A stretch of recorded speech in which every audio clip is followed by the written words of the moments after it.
টাকা এমন একটা শব্দ যা শুনলে মরা মানুষেরও চোখ বড় বড় হয়ে যায়।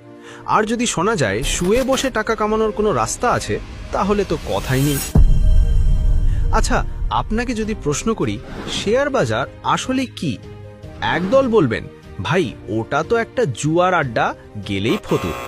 আরেক দল ফিসফিস করে বলবে আরে না, ওটা হলো টাকা ছাপানোর মেশিন, শুধু বুদ্ধি করে বোতাম টিপতে হয়। এখন সত্যিটা কি?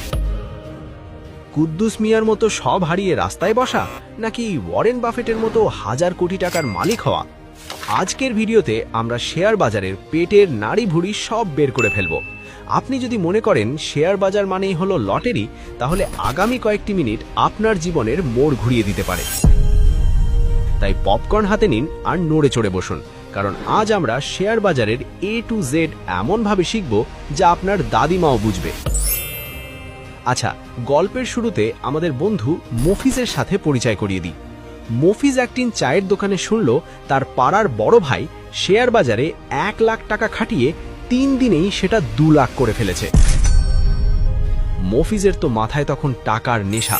সে ভাবল, ধুর, পড়াশোনা আর চাকরি করে কি হবে, তার চেয়ে বাবার পেনশনের টাকাটা শেয়ার বাজারে ঢেলে দিই, আগামী মাসে আমি হব এলাকার নতুন চৌধুরী সাহেব। মফিজ কোনো আগা মাথা না ভেবেই, কিচ্ছু না জেনেই হুট করে টাকা লাগিয়ে দিল। ফলাফল, 2 সপ্তাহ পর মফিজের 1 লাখ টাকা হয়ে গেল 30,000। এখন মফিজ বলে শেয়ার বাজার ভুয়া, শেয়ার বাজার জুয়া। এখন আপনার কাছে আমার প্রশ্ন, মফিজ কি বিনিয়োগ করেছিল নাকি জুয়া খেলেছিল? উত্তরটা ঝটপট কমেন্টে জানান তো। আসলে শেয়ার বাজার কোনো জুয়ার বোর্ড না, আবার আলাদিনের চেরাগনা। এটা একটা পিওর বিজনেস। চলুন একদম গোড়া থেকে বুঝি শেয়ার বাজার জিনিসটা আসলে কিভাবে কাজ করে। ধরুন মফিজ ঠিক করলো সে একটা স্পেশাল চায়ের দোকান দেবে। তার পকেটে আছে 10,000 টাকা, কিন্তু দোকান দিতে লাগবে 1 লাখ টাকা।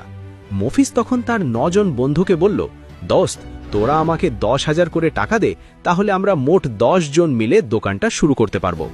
বন্ধুরা রাজি হলো। এখানে মফিজ কিন্তু একা মালিক না, ওই 10 জন বন্ধু দোকানের মালিক। মোট 1 লাখ টাকাকে যদি আমরা ছোট ছোট 10টা ভাগে ভাগ করি, তাহলে এক একটা ভাগেরই নাম হলো শেয়ার। বছর শেষে দোকান থেকে যদি 50,000 টাকা লাভ হয়, তাহলে মফিজ একা সেই টাকা নেবে না, 10 জন বন্ধু সমানভাবে 5,000 করে ভাগ করে নেবে। এটাই শেয়ার বাজারের একদম বেসিক কনসেপ্ট। আপনি টাকা দিয়ে কোনো কোম্পানির মালিকানার একটা ছোট্ট অংশ কিনছেন।